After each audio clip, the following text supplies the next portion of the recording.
पोपटीच्या दिवसामध्ये नागपूरकडे बनवला जाणारा स्पेशल पोह्यांचा प्रकार म्हणजे पोपट पोहे. त्यासाठी या पोपटीच्या शेंगा सोलून याचे दाणे बाजूला काढून घ्यायचेत आणि हे आपल्याला मिठाच्या पाण्यामध्ये थोडेसे बॉईल करून घ्यायचेत. हे दाणे जितके कोवळे असतील तितकी याची चव पोह्यामध्ये छान लागते. तर सगळ्यात आधी शेंगदाण्याच्या तेलावर आपल्याला फोडणी करून घ्यायची जिरे आणि मोहरीची. जिरे मोहरी तडतडली की त्यामध्ये चिरून घेतलेला कांदा, हिरव्या मिरच्या आणि थोडासा कढीपत्ता, थोडीशी कोथिंबीर आपण फोडणीमध्ये टाकूया.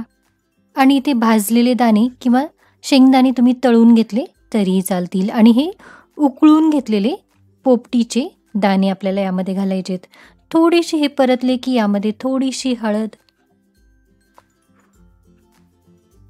आणि हळद तेलावर व्यवस्थित पसरून घेतली की यामध्ये भिजवून घेतलेले पोहे आपल्याला घालायचे आहेत.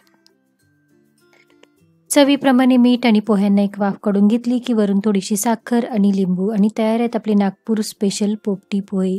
पोह्यांचा थोडासा वेगळा असा प्रकार, चवीला अतिशय छान लागतात. पोपटीच्या दिवसामध्ये हा प्रकार एकदा नक्की करून पहा. ही रेसिपी तुम्हाला नक्की आवडेल आणि जर ही रेसिपी तुम्हाला आवडली तर व्हिडिओला नक्की लाईक करा आणि स्वाद मराठीला नक्की सबस्क्राईब करा. तर पुन्हा भेटूया अशाच एका नवीन छानशा रेसिपीसह. धन्यवाद.